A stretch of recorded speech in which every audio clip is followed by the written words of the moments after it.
Dwayne Wade coming to y'all with that what to expect season preview. This time is on the Toronto Raptors. And they had a season where a lot of things went wrong. And they finished with 30 wins and 52 losses last season. Missed the play in and missed the playoffs. And they trying to find a way to fix that this year. Got a lot of young talent on this roster, and they're gonna have a healthy, hopefully, Brandon Ingram this year too, as he was a guy that they traded for, but he didn't play any games for them last year. Then you got Scotty Barnes, a guy that has a chance to be an all-star again, like he was before. You have some solid young players all across this roster, and you also have some veterans on this roster too, like Garrett Temple and obviously Jakob Poeltl, who's been in the league for a while. And you also have a lot of guys that's trying to prove themselves. And I like this roster for that reason. They're mobile, they're quick, they're fast, they're athletic. The biggest problem with this team is putting the ball in the basket and actually being consistent on both ends of the court. But you know what? When you have a young team, that's usually the problem. So I'm not really surprised that this team has those type of situations that they're struggling in, and that usually helps you lose games, and that's what they've been doing the last couple seasons. But let's just start off with their best player, or one of the biggest stars on this roster, Scotty Barnes. You know, he ended up having a year where he had some highs, he had some lows. He averaged 19.7 rebounds, 5 assists, showing you that he can do multiple things on the court. He can be a good defender, he can be a good rebounder, he can be a good playmaker or hub, depending on how many times you let him touch the ball and get the ball. He played 65 games. The most games he played in his career is 77 in a season. And, you know, I think he's going to be available. I think he's going to be ready. His three-point shot wasn't there. It wasn't where it needed to be.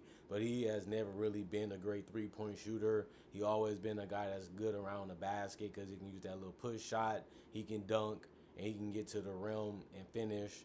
And that's where he needs to continue to work at. I feel like he was too perimeter-oriented last year, and that just made him look average. And we know Scotty Barnes is better than that. This was a guy that averaged 19.9 points on 34% from three and 47% from the field. Last year, he took more field goals ever in his career, and it was just more opportunity and more chances for him to be that and do that. But he didn't really have a great season. He had a good one, and I expect him to be better. I know he wants to play better. I know they've been trying to find a way to work on this game and help him work on his craft. He's a legitimate 6'7", 237 pounds. He has the strength. He has the athleticism. He has the quickness. He just has to put it all together, especially offensively, if he's going to want to be able to help this team make it back to the playoffs. And he's been good. He just needs to be great. And that's what I would say about Scotty Barnes. And you can say the same thing about R.J. Barrett. R.J. Barrett, we knew if he came into the NBA, he would be a bucket.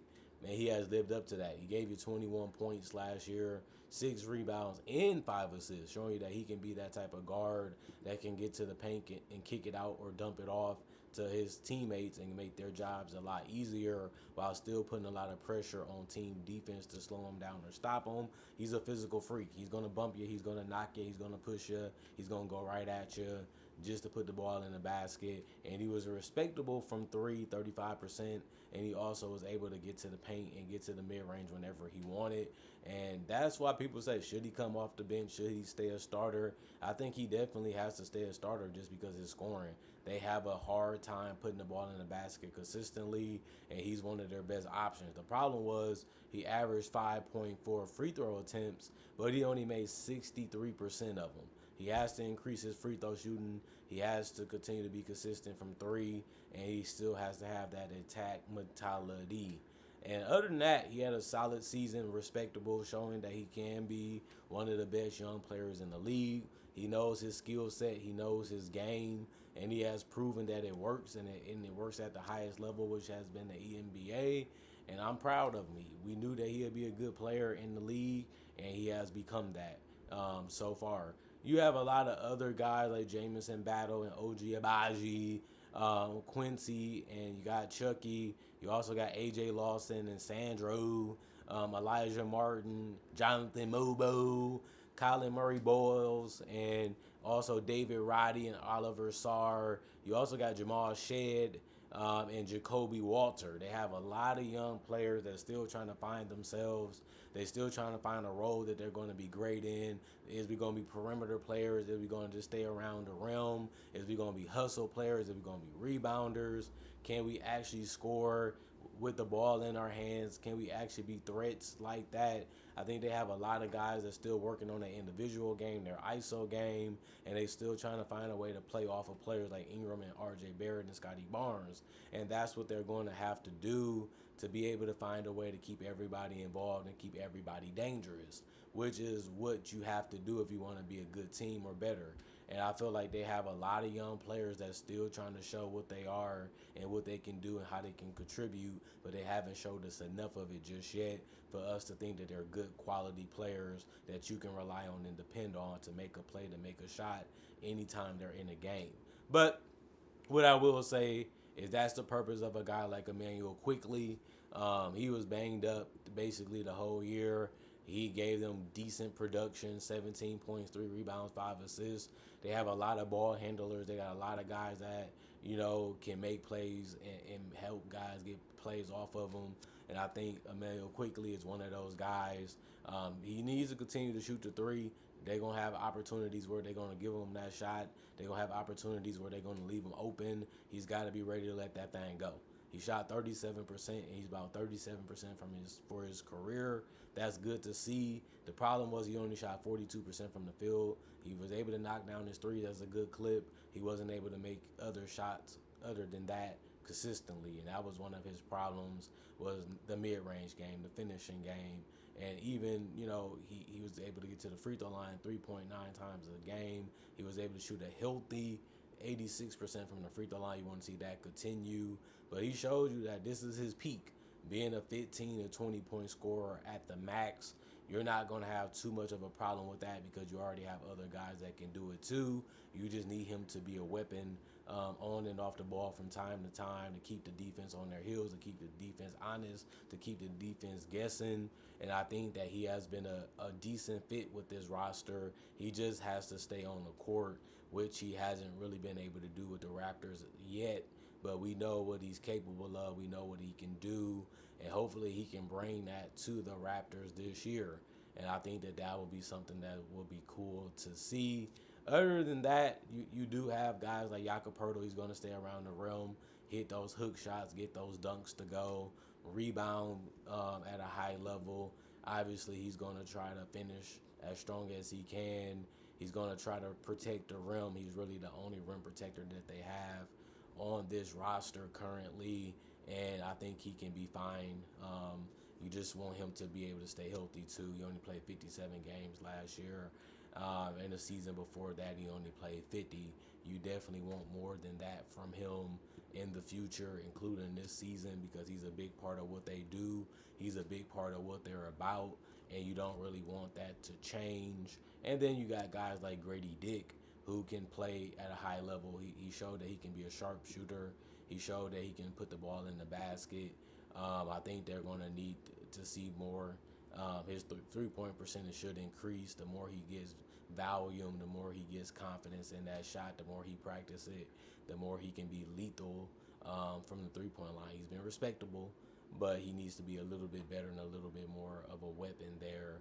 And I think he's working towards that. He had a really, really good season for what we thought he will be in the NBA. He has been the type of player we thought he should be already, and he's only a sophomore going into his junior season. So to be able to give you 14 points is really good. And I think that he showed a lot of flashes as the season continued, and you want to see the same thing going into this year. And it's going to be fun to see if he's going to be able to do that. Also, you got Uric as a center. That's their other big. He's not going to play a ton of minutes, obviously. He's not a guy that's ready to play heavy minutes or make a big impact on a game. He's just going to be a guy that's going to come in and play 5 to 10 minutes use his strength, use his size to finish at the rim and rebound. And we're going to see what he can put together this season as growth and as improvement. And that's basically what you're trying to get and trying to see from him this year. And I think that that's going to be something fun to keep up with as the season continue to go on. And then, of course, like I said, the guy that is, the biggest improvement probably for this team is probably just going to be Brandon Ingram. 22 points, 5 rebounds, 5 assists. He did shoot 46% from the field. He also shot 37% from three. This is a guy that has averaged 20 points basically for over 5 seasons in a row. He's a guy that really understands his game. He really knows how to play. He knows how to pass. He knows how to score. You can give him the ball and get out the way, and he can put it in the basket. He can play off the ball. He can play on the ball. He can give you some switchability. They feel like this is the best star that we can get that actually might want to stay in Toronto for a couple of seasons. So let's go all in on getting him and see what he can do for us. Brandon Ingram has been around for a while. He's 28 years old. He is what he is at this point. He can still play at an all-star level. I don't know if he can do it with Toronto because they got a lot of guys that can score. They got a lot of guys that is better with the ball than without the ball. I think he's going to have to adjust to that a little bit, which is fair because every team is always going to give you that same thing where if you coming in, it takes you some time to get acquainted to what this team is trying to do and what they're trying to, do to be successful.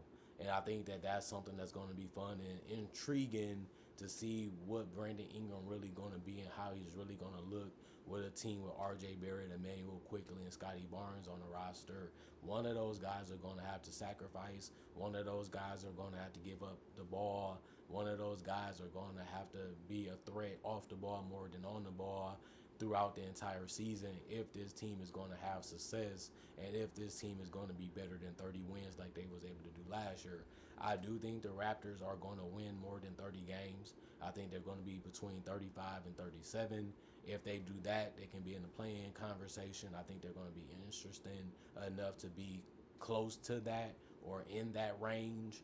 And if they do that, that's a really good season for a young team that's still trying to put things together, still trying to develop their players, and still trying to figure out their identity and how they want to play and how they want to go about, doing things on the basketball court. And that's what this year is for, to see what this team really is with Ingram in the fold and see what they need to fix and see what they need to do to be a more competitive team in the future. And I think that this is a good building block / foundation season for the Raptors. They're going to learn a lot about themselves. They're going to enjoy playing the game. They're going to have some good, the bad, and ugly possessions and situations to where you say, man, this team look bad. But they also going to have some highs to where we can see what this team is going to look like or probably see what they can probably be in the future. And I think that's going to actually be enjoyable for us to watch is the maturation process of the Raptors. They're getting older. They took some gambles on some players. They try to put some players in some situations and in some positions that they're not used to, but that's just to maximize their talent. That's just to maximize what they can be as basketball players. We have to look at it that way. I think it's fair, but I think it's also going to be an enjoyable experience at the same time. It's going to have some ugliness in it, but that's part of the growing process. That's part of the growing pains of having a team thrown together and having guys continue to develop and find out who they are as players while still trying to find a way to win. It can be ugly just because of that, and that's what it's going to be a lot of the time for the Raptors. I don't think they might be a play-in team. I think that they might be close to it. Would I be surprised if they made it? Some teams might have a little bit of injuries. Some teams might not be able to stay healthy enough. Some teams might trade and decide to tank, and they can move up a little bit in the East and be a little bit of a surprise team that we knew was respectable. So this team, we don't really know at a knowledge playground if they're going to be bad or good. I think they'll just be okay. And okay sometimes is enough to make it to the playoffs or make it to the play-in to have a chance to make it to the playoffs, just because that was the whole purpose of making the play-in tournament anyway. So if they can hang around like they did last year and win a couple more games than they did last year, they can find themselves having a decent season. for a team that we really don't look at as a team that can win the championship this year. But then again, that's all they're going to really be playing for is pride and playing to show that they still should be in the NBA, and they still playing to show how valuable they can be to a team, which can give them longevity in this league. And most players their age is looking for big paydays, looking for big opportunities, and at least they can put that on display to either be tradable or for their own benefit of their career. So that can also be a way to look at this season as individuals or as a team that maybe not want to keep these players long term, but is trying to figure out what they have and trying to figure out what direction they really want to go in with this roster. And that can be helpful for the Raptor fans and the organization, and let this season play out and see what happens to be able to gain that information and that knowledge that you really don't have enough of yet on some of these players. Take a flyer on them. That's all you can do, and then you keep them as long as you can, keep them as long as you want, and then you figure out what you want to do with them later. That's what they've been doing the last 2 to 3 years, and we're going to see if it works out a little bit more this year. And if it does, that's good for the Raptors. If it doesn't, they can always go in a different direction, because I feel like all these guys are on tradable contracts, and that's probably the best part of being a Raptors fan is doing that. Other than that, comment, like, subscribe, and share. Hit the notification bell to get analysis when it first comes out. That's a perk that you can get if you hit the notification bell. Also, I do conversation videos just like this about various NBA only topics. I also do breakdowns with real footage of legends, current legends, rookies, and also future stars. I also do mock drafts and draft coverage. So if you love that type of stuff and you can't get enough of it, this is a channel for you, because I already got over 3,000 plus videos already on my channel that you can watch right now for free. And on top of that, I also would say I upload videos each and every day. So if you love basketball, you can't get enough of it, you want more and more of it, this will be the channel that's perfect for you. Most people love this channel when they tried it out, or they looked at it, or they watched it. And I think you'll feel the same if you gave this channel a chance and paid respect to it from the day one that you chose to be a viewer of this channel. Other than that, thank y'all for supporting me in the past, the present, and hopefully y'all continue to support me in the future. Thank y'all for making time for me. Thank y'all for caring about me. Thank y'all for continuing to support the channel and appreciating the channel for what it is and the content too. Other than that, I'm going for now. Y'all stay blessed up and peace. And hopefully I'll see you guys later today or tomorrow.